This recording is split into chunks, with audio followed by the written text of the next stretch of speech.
The rise and fall of the Yellow Pages. Once a household staple, Yellow Pages revolutionized how customers found services. But after more than 50 years in print, the directory's shift to digital under yell.com couldn't prevent its decline. The Yellow Pages used to make life easier for everyone. By sorting businesses alphabetically into categories, it streamlined finding products and services and changed how small businesses reached customers.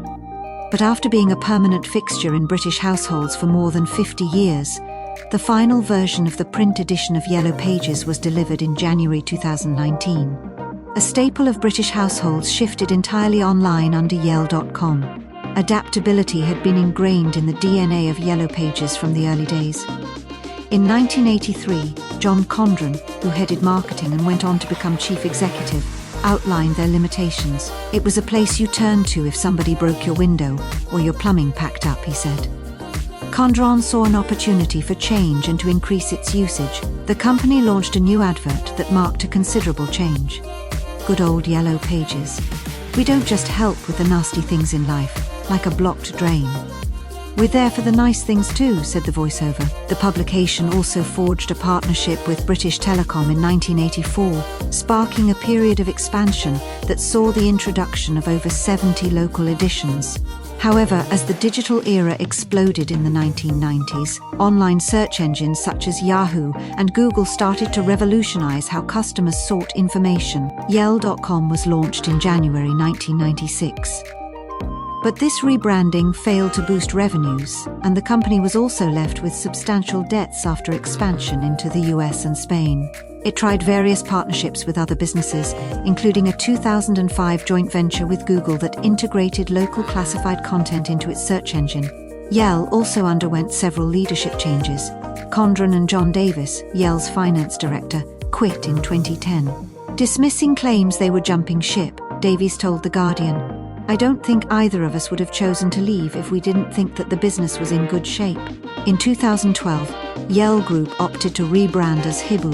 The new chief executive Richard Hanscott told Marketing Week that changing the name was very exciting and people understand the fresh new identity and our strong legacy with local business. However, the company reverted to Yell in August 2014.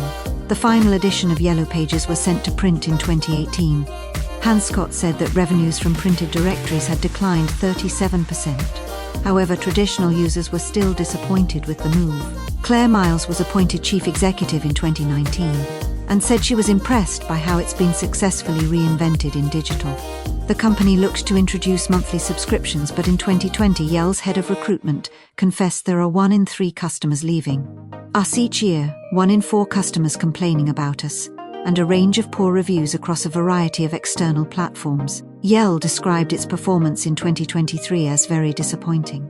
The parent company of Yell, Yell Holdco Ltd, reported a 6% drop in annual revenues to £111 and a 44% drop in underlying profits to £13.40 for the year to the end of March 2023. The number of average monthly visits to the Yell platform fell 13.3% to 7.2 million. The competition facing Yell is now fiercer than ever, with younger generations turning to Google Maps, Facebook, Instagram, and other social media sites to search for online businesses. However, Yell could and should have been Google before Google, according to David Patterson, who has more than 30 years of experience in scaling and restructuring companies, and is the author of the business book, The Money Train. He says with little competition, it was easy to just keep doing what they were doing, but they should have invested in the coming digital opportunities much earlier and didn't. It was such a recognizable platform, but they chose to return profits to shareholders rather than invest and innovate. I can see why at the time, but that is why they are where they are. A narrow business in a narrow sector. Mikko Arevuo, a senior lecturer in strategic management strategy at Cranfield School of Management, blames the many nimble competitors that can offer additional services such as website design, site optimization, and digital marketing. It is often the case that incumbent legacy firms underestimate the speed of technological change and its impact, he said. They don't possess the resources required to work in the digital environment. Christian Stadler, a professor at Warwick Business School, said the leadership at yellowpages was not to blame for its challenges and that the company had to deal with a fundamental shift in how consumers behaved. You can't make a horse carriage attractive next to a car, he said.